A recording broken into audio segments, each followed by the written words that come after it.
Hello and welcome for the penultimate episode of the Squeaky Bum Time Podcast with Mike and Laurent. I am back. I have recovered from COVID and I've had a great Sunday. The season has come to the end. Manchester City are champions, but we lose some friends in claret and blue and the top four goes smooth. But first, Mike, what about my boys in blue? Oh, my God. What a championship Sunday. Everything happened. We're going to cover all of it. We're going to cover the championship race. We're going to cover the relegation race. We're going to cover the top four race. We're going to talk about all of it. The Salernitana survival race. But first, we got to go back to Manchester. Laurent, take me through the scenes. Now, everybody listening to this knows all the games are happening concurrently. So, were you watching just your game or were you watching Gold Rush? I was watching Gold Rush, but it was choppy, so I went just to my game. Okay. So I was watching both games. I did see the side by side. It was amazing. So first, I was very excited by the Liverpool goal that they gave up. I was like, this is great. Schadenfreude is fantastic. Wolves go up 1-0. Yeah, Wolves go up 1 on literally like goal kick to a guy and Neto scored. I mean, it was it is the route 1 of Route 1. So I was like, haha, that's funny because Van Dijk didn't play and Konate made a mistake. He went under the ball, misjudged it. It goes, they score. Okay, that's fine. That's the last time I watched Liverpool for the rest of the day. I'm like, okay. Fuck them. Well, so right after that, Den Donker should have made it 2. Right? I have heard that Liverpool had been playing badly and they have been playing badly. Yeah, that is not news. And full stop. We take a lot of time on this show to give Liverpool shit. Let's be fair here. They are battered, right? Yeah. Salah, who made a cameo in this game, Van Dijk, they're fucking banged up. And they are on game 64. They have played as many games as you can play. Let's just put this into context. Some teams in their same league are playing 41 games. You know, a League Cup game that you lose, an FA Cup game that you lose, and maybe one other game, and then the 38-game schedule. Liverpool are on 60-something. Yeah. Like, they're just playing over and over.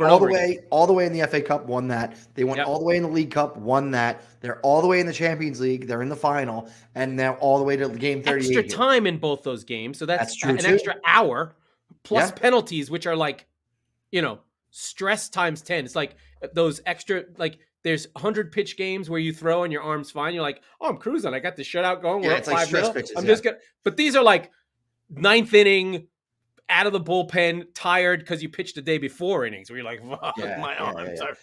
Anyway. And so it should be said, Konate in for Van Dijk shows that he's got quite a ways to go still. Well, you can make mistakes. It happens. Sure. But this was kind of a Brendan Rodgers Liverpool appearance, if you will, right? It was like, that's an Arnett. Oh shit. I mean, I think just from my sort of listening to the podcast Arati, the feeling was that Liverpool did not expect to win. They were like, City have got this. It's fine. No big deal. They dropped their goal. They're a little gutted about it. They're fine. But Anfield is basically buoyant, and they're good about with where they are. They're like, okay, we're not going to win. No big deal. Right. On the City side of town. Sorry, go ahead. As on the City side of town, I see the lineup. I'm like, oh, we're fucked. Fernandinho's in at center back. John Stones is in at right back. So Pep decides in the most important game of the season to completely make his back line backwards. So Stones should have been a center back. Fernandinho shouldn't have been playing. Cancelo should have been at right back, and Zinchenko should have been at left back. Instead, he fucking shuffles the whole thing around. So 3 players out of the 4 players in the back line are in the wrong place. Right. Anfield. This is classic Pep. It is, and we saw it in the Champions League final last year. I said it on the preview episode. Yeah. There's a chance that Pep could pep this, and he did. And he did. But so, okay, it's 1-0 Wolves at Anfield. Because I'm trying to go like chronological order with everything going back and forth as I was experiencing it, which was amazing, right? So Spurs, by the way, are in the top 4 race. They're up 2-0. They're cruising. I was like, that's exactly what I wanted. And I said that on the preview as well. I'm like, hopefully they'll be able to just get a couple of goals early and I don't have to watch them, right? Because then you need literally 3 goals against Norwich to lose at that point because a draw gets you there. So fine. But then, what was it? A couple minutes before halftime, Yes. Matty Cash, right? Matty Cash, So coming off of a cross from Dina, yeah. finds the back of the net. I thought So Ederson should have done better there. What did you think about that? yeah, I mean, he got a hand to it. Not made like a right big. at him. He's not made a big save for 2 months. Oh, actually, sorry, the Athletic game was a big save. But I mean, in the league, it feels like he's not saving us the way when you watch Liverpool and you're like, "Will you please fucking lose?" And Allison just gobbles things up. You're like, "Fucking Allison." Anyway, so City are playing badly. Like they're just shots are getting blocked. Cancelo got a block. I mean, they only had 4 shots before the Matty Cash goal, and it was against the run of play, but Ollie Watkins, I didn't know this, but in my purview of things, is literally the fastest striker in the league. He and whatever the other guy is, someone else who's also really fast, I can't remember who it is, but he's up there with the hardest charging running center forwards in the league. And Dino is just getting killed. Like every other time, you're just like, oh my God. And then the Matty Cash goes in. City are just like, this is going badly. And you can feel it. Liverpool feels that. They're like, then they start to get nervous. Wait a minute. Yeah, but they don't get buoyant. They get nervous because they're behind and they're not really playing well either. Yes, but the coolest part of this day of Championship Sunday was watching. First, it was the City fans who saw that Liverpool were losing. Yeah, they were excited. They all get a roar. Yeah. And there's nothing relatively speaking going on in front of them. They're all looking at their phones like this, like it just goes through the ground. Yeah. Right. And so news goes through the ground. And I had that experience years ago in the Tottenham Champions League run at Barcelona, where they needed an Inter loss. And so we heard that, and like everybody's like, yeah, all right, cool. So I remember this feeling. But watching Liverpool and City fans do it simultaneously at each other from different cities was awesome. And so yeah, now you're down 1-0. Liverpool, they were tied at that point. So they're like, we're gonna get this fucking winner. And everybody in the world goes, they're gonna fucking get that winner. Like I never thought Liverpool were gonna lose that game. It just didn't. Once they went even, it never really occurred to me that they would lose. Yeah, right? I thought maybe a draw could happen. It was sort of skirting along as things went along, but City are playing badly. Everyone on Twitter, the entire City Twitter is like, Fernandinho, we love him. He cannot play. He's got to go. Like it's just like, and for once, for thank fucking Christ, halftime comes, Pep does the right thing. Zinchenko comes in, that makes 3 things happen. Zinchenko goes to left back. Cancelo goes to the other side. John Stones moves to center back. All of a sudden, I can breathe and go, okay, we've got things the way they're supposed to be. And City do start to play and turn up the screw. Things start to move. There was wide movement. Foden goes wide. The whole game, I thought Gabriel Jesus, he's been really good all year. He's still working hard. They're pressing. They're doing the right things. But it did start to feel better, even though there were a lot of really scary moments. And I mean, Ollie Watkins late in the first half had another chance. City only had one second half because I remember it on the left net. It was where he missed it. He just sort of flubbed it. Yeah. But then in the 69th minute, it's just after the big change, which is Sterling coming on for Mahrez, who was bad, and Gundogan coming on for Silva, who Silva is not for this game. Silva is for defensive games. Silva is for running. What happens with Gundogan is he can do 2 things. What people don't know who aren't City fans is basically Ilkay Gundogan is the player City has who has the best striker's instincts, for lack of a better word. Okay. He's the player who always goes to the back post. He's always there for the cutbacks. He essentially plays for City as a striker, but not by occupying center backs, but by making runs that strikers make. So he's in the place where he's supposed to be. And after the Coutinho goal, I was dead. Even though those changes were made, the Coutinho goal goes straight route 1, banged off Ollie Watkins. Coutinho makes an incredible move, a nice touch, and route 1, bing, bang, boom, City down 2-0. And if I tell you, I was dead. We was over. I felt nothing. My soul was crushed. I couldn't believe they were going to blow it. And it just was gone. And Coutinho got a cheer for coming off. Nakamba comes on, which I think is probably an underrated change that kind of says to Aston Villa, we're not going to try and score anymore. And I'm not sure if what that did, but Sterling came on. He started doing Sterling things. The width that City always plays with really started happening. So Foden went wide on the left with Zinchenko, and everything started going down Zinchenko's side. And Sterling was on one side, and the chance started to get created. Sterling digs out a cross, a great cross. And I mean, Sterling is not known for a great cross, but he did a winger thing that wingers do. He gets to the edge of the box, cuts it back, and who's there? Gundogan is there. The goal goes in. And if I don't tell you that it was exactly the feeling of Real Madrid, where Real Madrid were dead, there was no shot, they were cooked, but they got the goal, boom. The Etihad turns literally upside down. Everything's happening, and it's like, okay, we've got this. It's on. Yeah. And within another couple minutes, Zinchenko is possessed by his fallen comrades in Ukraine. He's like a fucking Ukrainian tank commander with a goddamn tractor pulling broken tanks out of war. He cuts back, beats his man, cuts it back to Rodri, who, cool, as you like, just slots it home. Those shots, the same shots all game had been getting blocked. The same shots all game had been going over the bar. The same shots all game were all over the place. But Rodri, City have a lot of best players. They're all great. But he's like the secret cog that there's no replacement for. He slots it home. It's level. It's over. I mean, City are just going to get this game. I'm alive. I feel great. Then I could start thinking, after the second goal, then the moments I'm like, somehow I was able to calm down and go, City can do this. 93-20, we've done it. The crowd felt the same. The energy felt the same. Everything really felt the same, but the highs were all like sort of cascading on each other, like you're at the beach and the waves are hitting you. You're like, and then you're like, yeah. And then the next goal goes in, and then I can't control it. I can't breathe. I'm crying and laughing.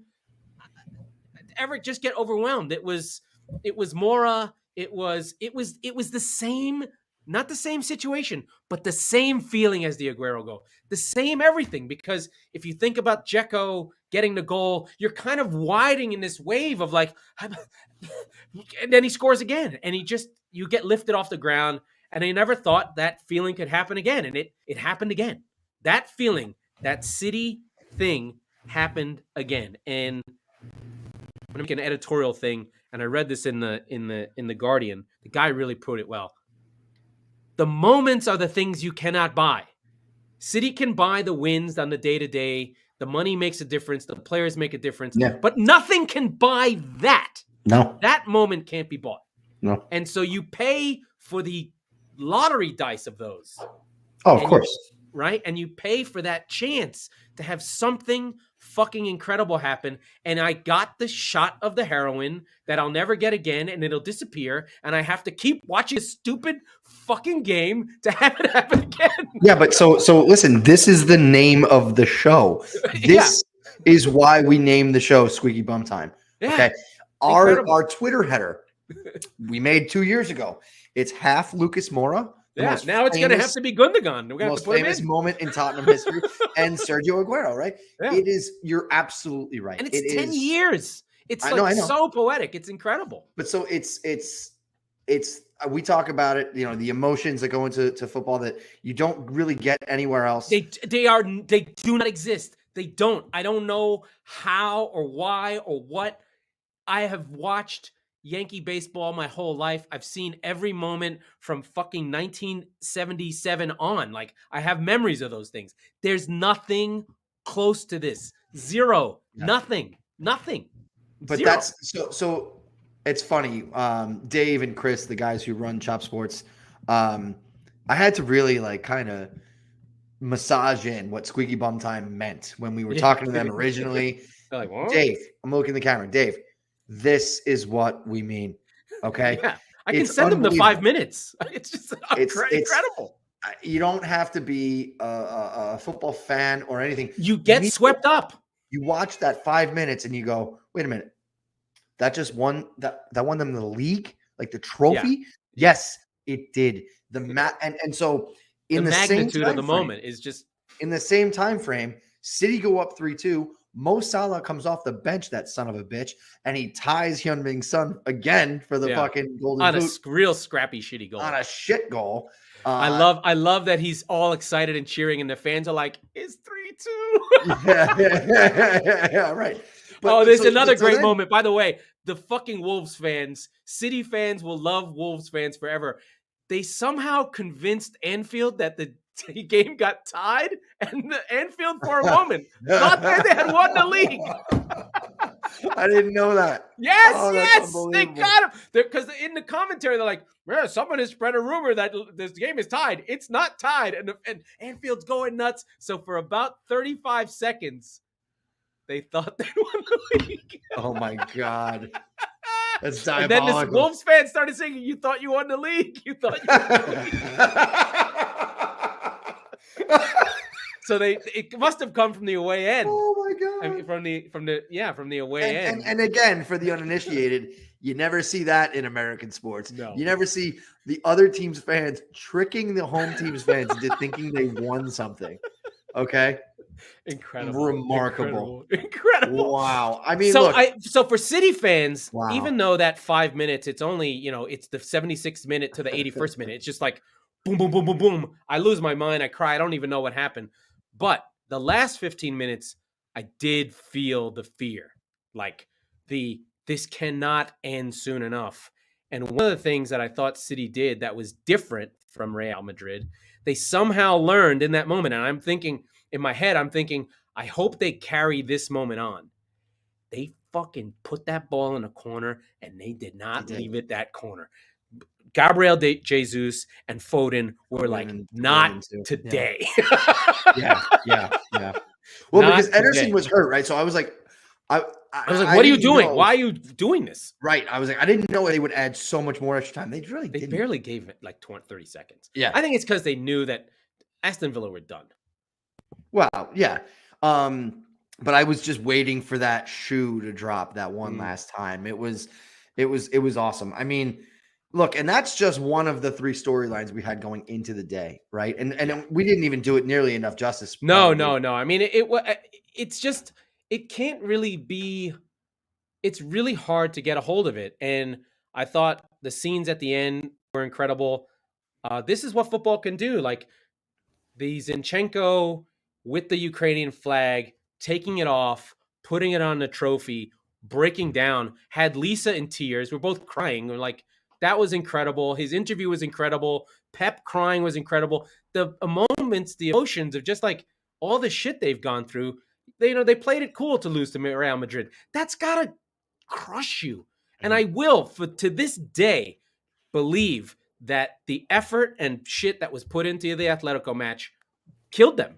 They almost collapsed. Like this change and this win, had City lost this was choke job all time. Like Guardiola was going to be destroyed. Yeah. For fucking around with the lineup. The idea that he got the lineup right. He got the lineup right because he fucked it up. Like, what are you doing? Yeah. So, I mean, because the West Ham game was a little bit of and then Mahrez would have been like, I ruined the season. I missed a penalty. I mean, City stumbled into this and did have to fight to win. The way Liverpool have fought, City had to fight. And they did have not 14. Liverpool had 2 games in hand, so let's call it 8. They had effectively an 8-point lead. 2.5 game lead. Yeah, it's a lot to make up, especially these 2 teams are fucking incredible. We both said it early on.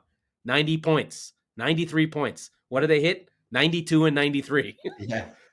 Right? And we even a couple as we go down to the relegation fight, 8 wins, man. 8 wins.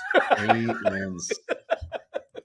How about the fighting Jesse Marsch's, huh? That was fucking awesome. So and again, as we go from the top, we're gonna go down to the bottom because this is what matters. In the same 90 minutes, 105 minutes with halftime, right? There were so many storylines playing out, and it was so fun to watch all of it play out simultaneously. So good. I will say, and I said this, I think on the show on Monday, but like Italy does it where they're like, okay, you two are in relegation matches over here. You both are playing at this time. Liverpool and City, you're playing over here. It's almost as if like you could get it in a same normal match day window. Tottenham and Arsenal would have to play at simultaneously. Right. So the reason why they play them all at the same time is to avoid shenanigans. Yes, but what I'm saying is they take the teams that could shenaniganize and shenanigan together. They match them, right? So you could do this smarter. Look at the NFL, please. But selfishly, I want that because I want to watch more of it, right? It's like that's so cool, but it's so great to have it all at once because it's something overwhelming. Immediate about it. It's overwhelming. And I got spoiled this time because my team had the easiest draw and they just showed up and they did what they had to do. We're barely even going to talk about Tottenham. That's how much of an afterthought this 5-0 win is. Oh, by the way, with the Golden Boot winner again, 3rd straight year in a row, Tottenham Hotspur. And he wasn't in the finalist for player of the season. Nope. How does that work? 0 penalty goals, by the way. That's bizarre. That is bizarre. I don't understand how voting works in this sport. Like, it's Phil Foden is young player of the season. Would you like to go revisit the Diaz versus Kane? I don't want to do it. You know why? Salah's gonna get it because he had the most assists and the most goals, and I'm gonna have to sit here and go. No, that's the correct. De Bruyne got player of the season already. Oh, he did. He did. I missed that. Yeah, that's insane. And he's not. He didn't show up for the first half of the year. Yeah, he was unbelievable in spurts, but God, that's horrible. Anyway, it's not important. I totally missed that in the whole craziness of Sunday. He didn't get Writers Player of the Season. He got the Premier League Player of the Season, which is fan voted. So I don't know what that means, but that's whatever. Yeah. Okay. That's all right. But Leeds and Burnley, we set it up on the Monday show, on the Tuesday show, where Leeds and Burnley walk into the ring tied. Burnley on goal difference, obviously. Burnley had to match whatever Leeds did. Correct. Because they had the tiebreaker. And I said that I think Burnley had the harder matchup against Newcastle than Leeds with Brentford, which is no easy feat. The only difference being Burnley was at home, whereas Leeds would be on the road. That's a tough place to play. For them, yeah. But Brentford are playing with the definition of house money at this point. They're having a coronation. Yeah. No, but they're having a coronation amongst their fans. We're not going anywhere. This is great. And Leeds are fighting for their lives. They get a goal chalked off early. I forget exactly when, like right around like the 20th minute or so. He's really good. Joe Gelhardt, who's been great. So they miss one early, and you go, just the dagger. It hurt for Leeds. I was like, oh no, this is going to be bad. Rafinha gets the penalty kick in the 56th minute. They go up. Now at this point, they're winning. Burnley are losing. So there's a lot that has to happen for that to come all the way back around to bite Leeds in the ass. But Sergi Canos scores a really nice goal for Burnley on the 78th minute. Mm-hmm. And you're like, well, I mean, here it comes. Thankfully, Newcastle held up their end of the bargain on the other side of the country. They end up beating Burnley 2-1 on the strength of Callum Wilson's first brace of the season. The guy's been broken in half for he missed most of the season, but my guy, Mr. fucking say Maximin just he was great. He was great. He's amazing. He finally came in good for us, right? After praying to the I know. I mean, he must annoy the fuck out of Newcastle fans because he doesn't defend. He's all over the place. He gives away the ball. He never shoots. But God, for the moments, they're just incredible. Yeah. He's a super I probably wouldn't want him on my team. Let him be. No. Let him stay at Newcastle forever. Well, this was Sonny like 4 or 5 years ago before he was like, oh, I could just. Kane's going to do, I could do, okay. I can do this stuff. Yeah. Exactly. No, that was Sonny. I remember him getting it in an FA Cup semifinal against Chelsea. Poch put him at left wing back and he got a red card at Wembley. It was bad. Well, he's secret dirty, Sonny. Yeah. And apparently he broke a man's leg. Apparently he almost got sent off in this game after he scored the 2 goals. He's throwing bows. I didn't see that. Well, I mean, it's one of those things where the racial profiling goes your way, right? No one expects a little Asian guy with a neat haircut. He could steal $100,000 and walk out the front door. Exactly. Because he's a smile. He's adorable. Exactly. He's fucking adorable. The same way that Fernandinho got away with it for years by smiling and helping guys up after he fucking side them down with a rock. Right. So we say goodbye to Burnley. We will they not really miss didn't. them. They really didn't have chances. Cornet somehow hit the bar off, put a couple in, but I think for them, their game that they missed, and we called it out, the Norwich game that they drew, where Cornet takes the penalty off of Rodriguez, is like, I got this, and blows it. Mm-hmm. That's the one that they had to have, because those 2 points would have put them clear. And then the real question now is, Burnley were bought under the assumption that Deutsch would be the manager and they would stay in the Premier League. There is apparently a $65 million pulled forward loan payment due. Burnley could fucking see the trapdoor really fast. This could go poorly. Right? So there's that parachute payment that normally teams use to bolster their team and push them back up. They're going to have to take that money, give it to the bank. They've got 9 players out of contract. Me is already coaching. He's basically saying, I'm done. Tarkovsky's out of contract. So the heart and soul of the team will go. Pope is not going to want to not be in the Premier League. He's the type of goalkeeper that, you know, some team that's getting promoted is like, oh, we'll take fucking Nick Pope tomorrow. Yeah, like, absolutely. Here's $20 million. Thank you. We'll fix your teeth too. Let's fucking go. Right? He looks like a Simpson. So that team will get pulled apart. I don't expect them to like pop an OJ or the cartoon. What? No, the cartoon. Not like a cartoon. I was like, he's not a murderer. Fuck. No, like the Simpsons. The more famous. That's what I thought. Season 35. Yeah, that's what I thought. Yeah, so Burnley, I think, should be worried, should be concerned. The fact that they were in the Premier League for 6 seasons is actually quite incredible. And I think Marsch can kind of go, told you. Yeah. They did get the bounce. I think the thing that happened in the relegation fight was all the teams made moves. And they all really played well. Let's say the final 10 games. Yeah. They kicked on. One thing that made you think Burnley was going to win was that they had that big victory against Everton. We were like, Everton's fucked. But then Everton was like, no, actually, wait a minute. We're better than you guys. Yeah. We're just going to play. So to speak to how well that these teams played, right? Look at the gap between Burnley and Watford. It's 12 points, right? Yeah, they just took off. It's in as much as Norwich and Watford were like, when we're relegated, we're done. Burnley, really, Leeds, Everton, they all really were fighting for their lives. They actually were so good that they almost, if this would have gone on for another week or two, Southampton is in the fight. You give this season another 5 weeks, Southampton's getting relegated. Right. Right, exactly. I agree. Yeah, I think Southampton were just like, hey, is this season? I thought the season was done 3 weeks ago. I'm getting a little. It's that mirrors appear, objects in the rearview mirror appear closer than they are. You're like, yeah. So actually, I mean, if you want to start tipping them now, like Southampton would be tipped to go down. 100%, no doubt about it. Yes. They're not good. I think the main thing for me is if you had to pick one between Everton, Leeds, and Burnley, you would never have hesitated to say, get Burnley out of the fucking league. Yeah, it was we said it in the beginning of the season. There's too much claret and blue, and they have to go.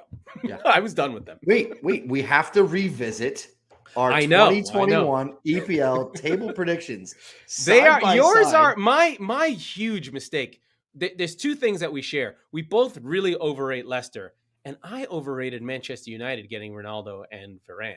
I would like to say that yours is pretty good. You've got the top 4. 100% on the top 4. Okay, Mike's top.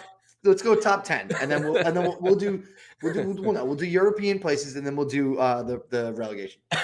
Okay, Manchester City. Okay, we both got that. Chelsea. We both got that. We were both wrong. We thought they were better than Liverpool, but we both had Liverpool 3rd. And number 4, we had Tottenham Hotspur, and you had Manchester United. I did. They were bad. They finished so far back in 6th. They're so bad. They had their worst season ever. If you told me that Tottenham would finish 13 points clear of Manchester United, I would never believe you. I'd be like, wow. Well, no, you know what I would say? Wow, Nuno's a pretty good coach, huh? Exactly. Although, to be fair to Leicester, they did pull it together down the stretch. They did. Yeah. They got it together. So okay, I had United at 5. Yeah. And you had Leicester at 5. You had Arsenal at 6, which was Did much I get closer that than right? I thought that they'd be. I had yeah. There we go. And I had Leicester 6. So all right.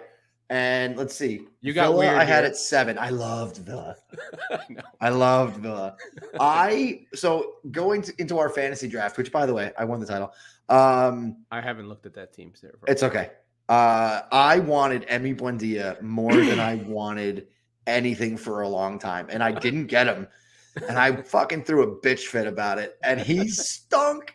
So yeah, I mean, I was surprised by that. Yeah, you had Brighton 7. This was the big. Hey, by the way, not that far off. Not that far off. You had them at 7. They come in at 9. Yeah, above 500. Also, by the way, down the stretch. Yep, above 500. Yep.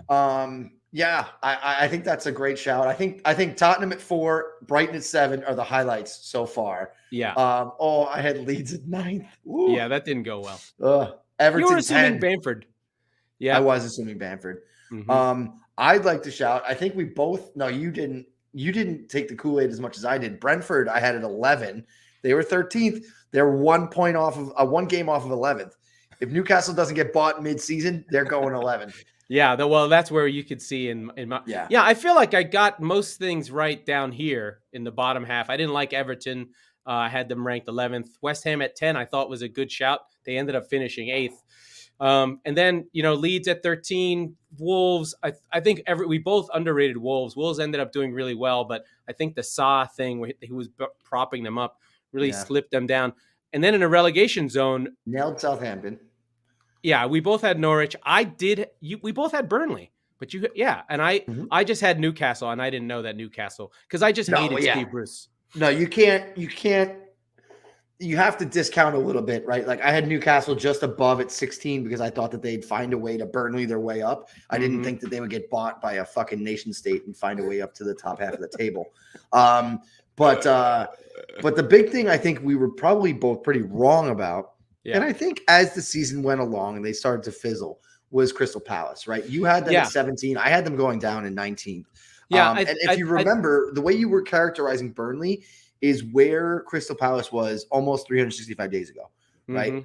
Maybe not with the $65 million payment that required, but they're in trouble now. A lot of trouble. World of hurt, anything I want to say. But they had a lot of guys out of contract. They were struggling to be able to find out. They didn't know. It was like 3 weeks before the season. They didn't know who was going to be in the starting 11 on opening day. Yeah. So Vieira, for me, did a great job. Yeah, it was Vieira and then Gallagher just being a revelation. Like I knew I had seen him at West Brom. To be like, let's be clear. It was not his first season. West Brom went down. He was in the midfield of a team that went down. Yep. And I think the thought was, Vieira would have to take time to get that team to gel. I had liked Elise. I had liked Eze. Zaha's always there. I liked what they did, but I just thought, who is Gahey and how is Anderson going to do after getting relegated with Fulham? And I think Vieira got that team to play well before. And I think it is illustrative. If you look at that team, they are 12th, but they are +4. In a sea of every +4 puts you in the top half of the season.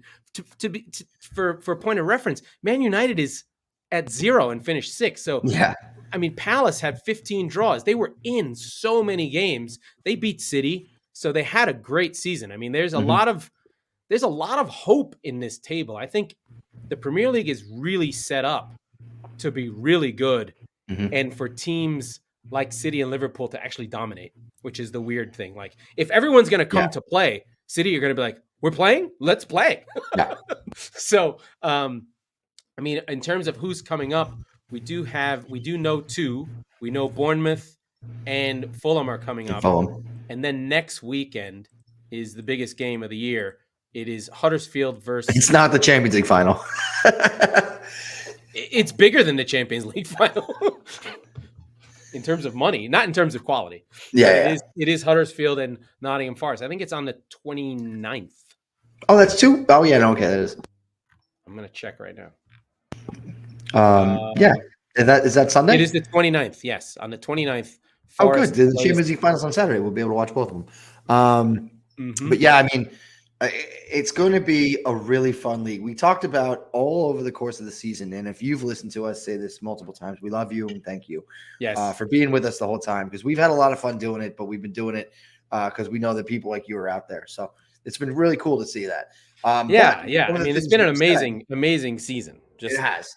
And one of the things we've said throughout is that how fun 90% of these games are. Really, from the time that Newcastle got bought, you can say that Burnley were the only team outwardly playing negative football at the start of the game, every game, right? And so even, here's something that Burnley did under Dyche that no one knows about, but this is deep nerds.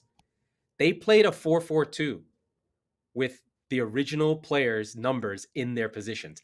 That's how old school they play. Oh, God. Right? So the 7 was the wing. The 11 was the other winger. They had a 9 and a 10 at the 2 spots up front. They had 5, 6. They had 5, 4, 5, 1, 2. Everything was like the same as it would have been in 1930. So they played the 4-4-2 with the players in the positions where when you listen to a game and you hear them say, "Oh, they're playing with 2 8s."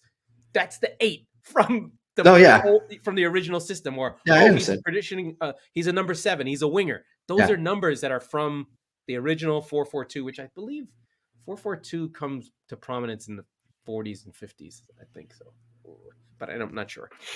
And that's the way England played forever, to the point that they missed World Cups because they wouldn't change. And it's still played. I mean, it's still. Yeah, I know. But so the point being is that we're losing Burnley. We have a new Newcastle. And by the way, I think they're the most interesting team going into the summer. And you already shouted it out. Like Southampton, Hasenhutl's not going to start that way. Like he's going to play the game. We don't know. The key thing is if see the thing is like, does Ward-Prowse stay? I feel like Ward-Prowse is the type of player that Newcastle would target. Do you know what I mean? Like he's the kind of guy that they can grab him and go, they're leaving. Yeah. right. Or try and Aston Villa's already grabbing players. Maybe they grab Douglas Luiz from Aston Villa and try and claw and steal guys away. When they were about to go down, they were like, "Hey, Burnley, Chris Wood has an escape clause in his contract." Burnley's like, "What? What do you mean he has a what? He's gone?" Because they literally didn't know. They were like, "No one's gonna pay $25 million for Chris Wood. What are you doing? Are you crazy?" And they were like, "Oh yeah, look at that, boink." And that basically fucking sent Burnley downwards. It was a literal slingshot. Yeah. Not that Chris Wood did anything so much for Newcastle, but he did change the way they played. Like he gave them an outlet ball that you could just kick the ball to, reset the defense, say Maximin picks up the scraps and they can keep going. Yep. Right. Even though he didn't score any. I think he scored 1 goal. No, but it's about the way to play, right? And you didn't spend $25 million on Chris Wood because you thought Chris Wood was the answer. No. He was an ingredient in the stew, and in 2 ways. It was taking something from your neighbor's kitchen, if you will, right, and putting it in your fucking stew. So, but I think that everybody's going to be coming to play next year, and it's going to make it so much more fun. Take the overs all the time. Hopefully football changes. And as we look at the top 4 and where it finished, we both had Chelsea in second. They had a tumultuous year, to say the least. They lost 2 cup finals in penalties. They had their owner basically publicly castrated and forced to sell the team. They're in a lot of trouble until you remember the Billy Gilmores, the Conor Gallaghers. They got tons of dudes. So they're going to bring them all back in. And for one time, they're not going to sell them out and go buy Lukaku. They're going to keep them. They need them. I think they keep them, and they become next year's Arsenal. And that's not coming from me. That's not an insult. Arsenal had the most, they coughed up at the end and they tripped, but they had the most gel. You said it a lot, but it reminds of both of us of Pochettino final year of White Hart Lane Spurs. Right? They're on the upward trajectory. They're 2 players away, a really commanding, not even older. And I don't think they'll get a center forward, but a 25-year-old central midfielder who's just like, enough with the bullshit. Shaka, get out. Yeah. Fuck off. Like, Yeah. I want to be so good that this guy never plays, right? Yeah. Like, that's what it's not so much that Shaka is terrible. It's just like, you need to improve every single part of the team so that, this guy doesn't play anymore. Not because he's bad, but because the guy you have is just better, right? Yeah. It's got to be competitive. Like with City, right? They're always pushing each other. I think one of the things that Pep said in his moment of glory and cheer to bring it back to Liverpool, and I think this is true because we lived it, Yankees, Red Sox, early 2000s, it was absolutely this. When the two teams that are leading your league push each other, they elevate not only each other, but everyone else. The entire league has to go up, right? They have you to don't find a have way. Moneyball. You don't have Moneyball without Yankees Red Sox because the A's are like, we've got to try and catch. We're not going to give up. Whereas the National League kind of just sat. We're like, how good are the Cardinals? They're okay. We just have to be as good as that. All right. No problem. Right? Where the Mets would be like, oh, we're as good as the Cardinals this year. Then the Dodgers did lift that league, and I think that they have lifted the National League, and the Astros lifted that league as well. And you don't have that with the Yankees and Red Sox anymore. But you have that with Liverpool and City, and they do push each other. And Guardiola said it. He said, this championship would not be as great without a great rival. It doesn't mean anything. It means this much, and I'm crying because these guys pushed us and kicked us in our ass every fucking day that we couldn't shake them. They were just coming, this fucking red menace like McCarthy. Get the fuck out of here. So I don't think there's any question that 2 of the top 4 from this year will be there next year. Right? Yes. We just said, I think City and Liverpool are probably 2 of the top 3 spots. I think if Tuchel's there, he keeps Chelsea there. You do. I do. I think that they are the most at risk of any of the teams. And this is before I see any of the business that Tottenham make this summer, which is a fool's errand, but this is where we are.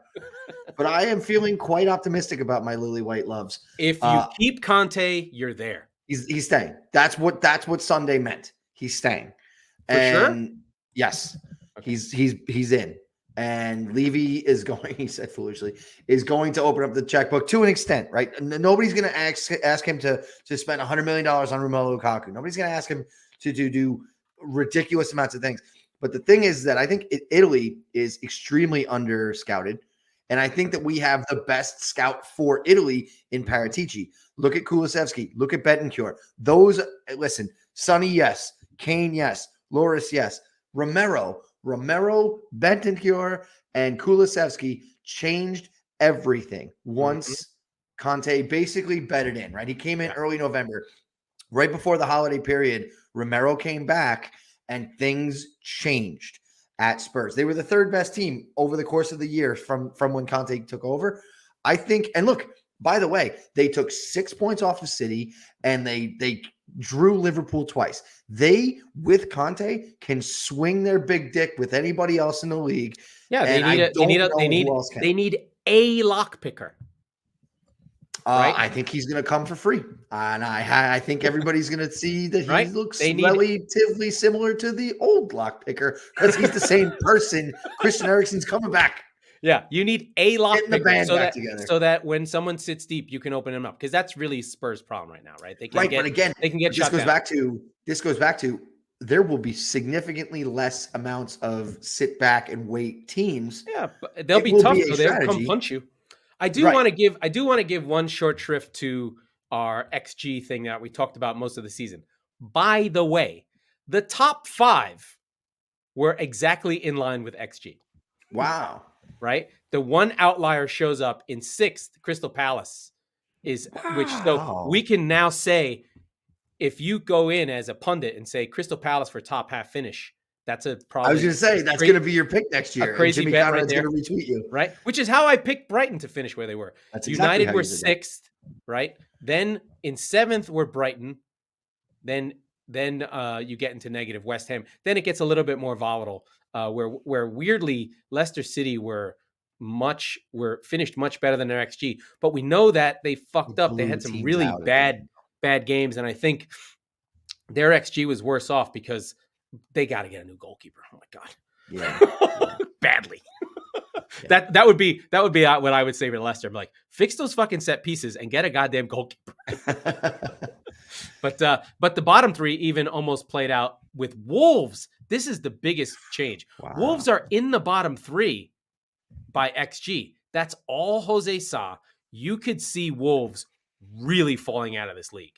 They just could not score, but they gave up. So put it this way, their goals against was 43. Their XG against was 60. That's a 17 goal difference. That is gigantic. So one important footnote from Sunday was that the opening goal at Anfield was scored by Pedro Neto, which was amazing. I was so happy to see him. I love him. But he got hurt 20 minutes later and he came off. I have not looked. Yeah, I have not looked at all about how he's doing or anything like that. But yeah, I'm just hopeful that he's not hurt again long term, because if that's the case, that's what happened to them this year. Not this past last season. He found 15 goals out of nowhere. And the other thing is Jimenez is gone, I think. Yeah. It's sad. Like, he cracked his skull open and he's just not there. And they did lose Traore. He gave them something when he was there. And I think and then not having him, they lost some dynamism. But my tips would be Palace to finish well above 12th into the top half, depending on if they keep Gallagher. And then Wolves to drop into wait. They will not keep Gallagher, though. Why not? Well, who says? Fucking Chelsea. You don't know that. By the way, they can't do business with him to sell him. Yeah. No, we don't know when that's going to happen. You got to think that by May 31st, they have to have that deal done, or Chelsea could go bankrupt. Oh. The license from the government does get online. Anyway, I'm tired. I'm COVIDed. I'm trying to find Pedro Neto injury stuff. I don't see much, so I mean, I'm super duper happy with the season, especially the way it ended. It was an incredible thing to happen. As much as I hate the Scouse cunts in Liverpool, I'm appreciative of them as a great foil. I'm sure all the narrative is, you know what I thought about? I thought about how NBC put their whole crew in Liverpool. What are they really trying to tell you? They wanted the league to win in Liverpool. Oh, absolutely. Yeah. That was actually one of the other cool things about Goal Rush, is that you had the English feed, right? Yeah. And so it's Don Hutchinson who's on ESPN FC every night. They need to do that. Like, they need to do it for Boxing Day. I know that they'll never do it because they have the different windows. No, they do. It's on. That's on. No. What I mean is like 10 games at once. But I see what you're saying. Yeah. I just you'll get 5, but not. That was 10. Intoxicating. That was amazing. Did they just keep cutting in all the time with the 2 games? So they had the City game on, and they were cutting in like red zone for different opportunities and goals and stuff, and it was awesome. It was awesome because you didn't. The thing that they do well, and even if you watch a football highlight reel, it's never just like in the U.S. It's like, here's 90 seconds of all the goals or all the home runs or all the fucking big shots, and that's it. In football, they have a good job of like, this was an almost chance. This was a good opportunity. Because there's not enough. Pass. But well, sure. But what that does inherently is like, I don't know what's like, if I'm watching a hockey highlight, there's a goal. Here comes, that was a nice save. Like, and they always set up the highlight. So if you just watch it, and so this flows into Goal Rush, where you see the Liverpool window pop in, you're like, oh no, here it comes. Oh, thank God. Right. So you got to feel that in real time. It was amazing. It was unbelievable. Yeah. So but yeah, I just want to do some house cleaning. We are going to take a break. We will be here. Should we just wait till after the Champions League final? Yeah, we have to do Thursday show. We're going to talk about the Champions League on do a Thursday show. Just do after the Champions League. Do Monday. Yeah. All right. So we got 10 minutes. Let's talk about the Champions League final then. It's Liverpool, Real Madrid. I want Liverpool to lose. Thiago's out. It's on the road. There's no reason that Liverpool should be such big favorites. They are a better team than Real Madrid. But I'm not fucking discounting Real Madrid on anything. Well, Salah's fine. They could get fucking outplayed the whole game, be down a goal, and they'll fucking beat you. I don't know. I'm not saying anything about Real Madrid. There's fucking ghosts there. I don't know. They're like the fucking 2000. They're like, basically, Liverpool are literally taking on the energy of the Red Sox pre-2004. And they're going against like the most Yankees of Yankeedom, along with the Boston Celtics mixed in together. And it's Game 7, and it's it's Real Madrid. There's no reason they should win, but they're gonna win. Yeah. No, look. They've got Benzema. They've got Modric still. Like they have the heart. Champion. They have the heart, and I just yes, of course, I'm rooting for Madrid as well. I mostly because I just don't want Liverpool to win. I want to see Gareth Bale come off the bench and throw a fucking penalty, like a bike One kick. last haymaker. One last shot. Yeah, I mean, I don't know where Liverpool mentally are at this point, right? They've been taking mental body blows of players going down, of this game being important, the extra games of extra time. They basically bagged that Southampton game and were like, we got it. Yeah. They've celebrated their players leaving. Now they've lost Thiago. I mean, shocking. Like Thiago he's never available when you need him. Yeah. I think Salah's okay. I think they're all fine. okay. He's fine. He played 15 minutes and like, put it this way. He played 15 minutes where they thought they might win the title. He was fucking fine. He'll be fine on Saturday. But he basically has not been good since January. Yeah. He's been good, but he's not been like goal of the season against City when he tiptoed through my whole fucking team good. The thing is with Mo Salah is that he doesn't have to be. He needs a moment, right? Like in 90 minutes, he'll find a moment. Yeah, but he's going against the most moment machine of Momentville. That doesn't mean that they won't have him too, right? Like, but what I'm saying is like, first of all, here's my thing. Trent Alexander-Arnold is going to get his ass handed to him by Vinicius. You have not seen this man. He is scoring a goal. And if Vinicius can just not shoot every time and be like, oh, look, there's Mbappe. Because somehow Mbappe, excuse me. He, by the way, not going to Real Madrid. Not going to Real Madrid. Fucking weird. Huge news.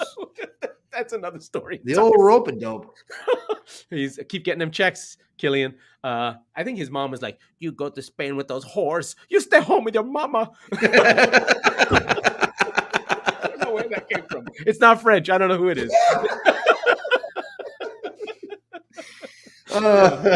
You stay home in Paris. You go to Spain with those whores. Because there's whores in Spain? I don't know. Exclusively. There is not a single whore in Paris at all. Yeah, no whores in Paris. No whores anywhere in Paris. I don't know. Not at Killian's mom's house. That's for goddamn shit sure. I don't know what's happening. I've lost control of the show a long time ago. We both think Liverpool's going to win, even though we don't want them to. And you're right. We're not doing a whole show on the Champions League final because we have less than Liverpool has left at this point. We've done 65 games. We are out. Yeah, we're done. We're done. So we're going to probably take at least until the last week in July off. Yeah, I will actually be in person with Laurent, and we'll do a show then to preview the season, likely, like you said, near the mid-end of July. But yeah, I mean, it's been a ride this year. It's been fun doing it with you, buddy.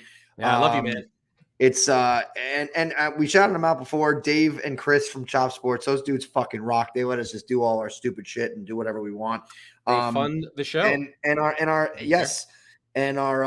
friends at Fan Hub. We love you so much.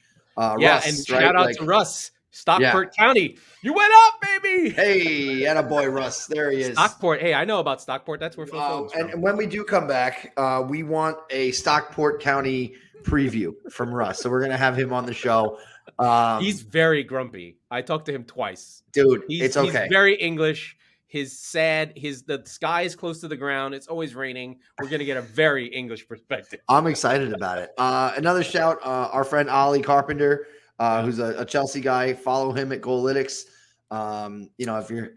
If you're hanging around and the third Squeaky Bum Timer, Chari, who is our friend, chat producer Chari. Producer Chari, who's in our chat and always responds to all our stuff, so gives us a lot of content in his classic pain of Ajax losing and Arsenal falling apart. Both perfect. He's so wonderful that I almost felt bad for Arsenal. One other thing we'll get to enjoy that we did not make fun of nearly enough in the last month. Oh.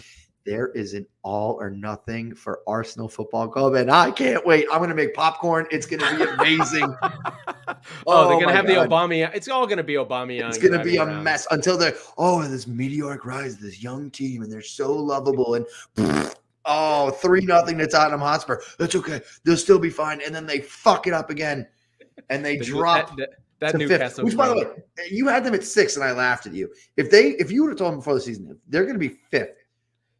Yeah, they would have done a backflip. It's a perfect progression. They're going to go in the Europa League and have a great time. Hot take, they're my pick to pip Chelsea for that last Champions League spot. So I think Spurs don't quite join the high ranks of City and Liverpool, but they're the next best. City and Liverpool are gone. No. What I'm saying is I think Spurs bring them back a little bit. I think there's literally no way United could be that bad again.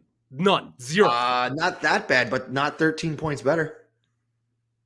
No, I don't think they're. I think they're. If 5th. they get to 70, that would be huge. I don't see them being better than anybody ahead of them next year.